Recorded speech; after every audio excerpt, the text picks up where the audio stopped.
আসসালামু আলাইকুম ভাই। ওয়ালাইকুম ভুট্টা আসসালাম। কি আপনার? হ্যাঁ, আমারই ভুট্টা। তো কতটুকু ভুট্টা বপন করছেন? 33%। আচ্ছা, দাম কেমন? এই যে এটার আপনার ভুট্টার দাম কেমন, কত করে বিক্রি করবেন? দেখেন আপনি ব্যাপারী কত করে দিবেন। না, আপনার ভুট্টা তাও বর্তমান তো বাজার জানেনি, দাম কত? আপনি না চাইলে তো আমি দাম বলতে পারবো না। দিবেন 1100 আর কি। 1100 টাকা বর্তমান ভুট্টা সম্পর্কে আপনার ধারণা আছে? এখন যে বর্তমানে দেশের অবস্থা, হ্যাঁ, আপনার দেখা গেলো যে ইসরায়েল ইরান মারামারি হচ্ছে, বিভিন্ন দেশের বর্তমান যে দাঙ্গা হামা চলতেছে, এটার কারণে তো ভুট্টার দাম অনেক কমে গেছে। ভুট্টা এক বর্তমান বাজারে কাঁচা ভুট্টা হচ্ছে মাত্র 650 টাকা।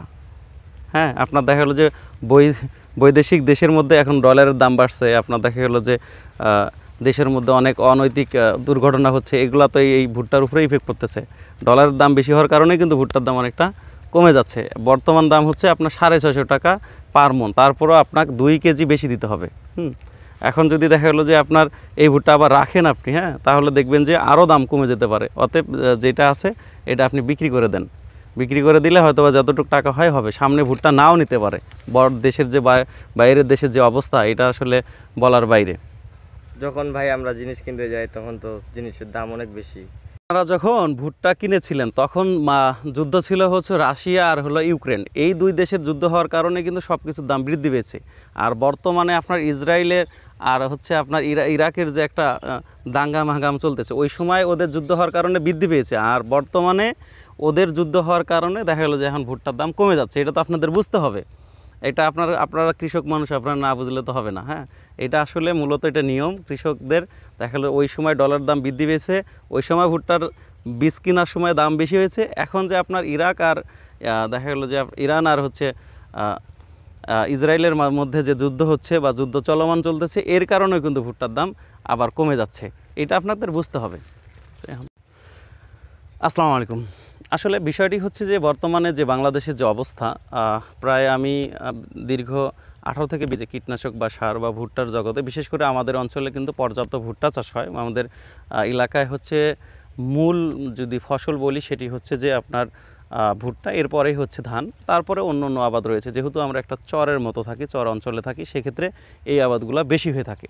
তবে আমি যেটি আসলে বলতে চাচ্ছিলাম না, তারপরেও বলতেই হয়। আসলে আপনারা কীভাবে কী নেবেন এটি জানি না। আমরা যখন বীজ ক্রয় করি, বা আমি নিজে একটা যখন ব্যবসায়ী, আমরা যখন বিভিন্ন কোম্পানি বীজ ক্রয় করতে যাই, তখন কিন্তু আমাদের বলা হয় যে ভাই এই বীজ তো পাওয়াই যাবে না, দেশের মধ্যে খুব সমস্যা আমরা এই বীজটা চাচ্ছি 8 টন, আমাদের দেখা গেল কোম্পানি দিয়েছে মাত্র 2 টন। মানে আমাদের একটা হতাশা সৃষ্টি করে দেয়। আমরা যে ব্যবসায়ী, আমরা যখন আমাদের বিভিন্ন মিটিং হয় বা প্রোগ্রাম হয়, এই প্রোগ্রামগুলোতে গিয়ে কিন্তু আমাদের দেখা গেলো যে বোঝানো হয় যে আসলে এই এই এই এই ভুট্টা পাওয়াই যাবে না, আপনারা বুকিং দেন। আগাম টাকা দিয়ে কিন্তু পরে ভুট্টা ক্রয় করতে হয়। ঠিক এখন যে আমরা ভুট্টা আবার যে তুলব বা আমরা যে এখন বিক্রি করব বা কৃষকরা যে বিক্রি করবে, কৃষকরা কিন্তু দেখা গেলো যে বেশিরভাগ দেখা গেলো যে বিভিন্নভাবে টাকা অনেক কষ্ট করে এই ভুট্টাগুলো বপন করে থাকে। এই টাইমে কিন্তু দেখা গেলো যে আবার ওই ব্যাপারীগুলো সেম, যারা দেখা গেলো ভুট্টার বীজ বিক্রি করেছে, আবার তারাই কিন্তু এখন আবার বলতেছে যে কি নানান অজুহাত, যে ভাই এই সময় তো আসলে দেশের অবস্থা খুব ভালো না, এটা সেটা, এখন ভুট্টার দাম কম।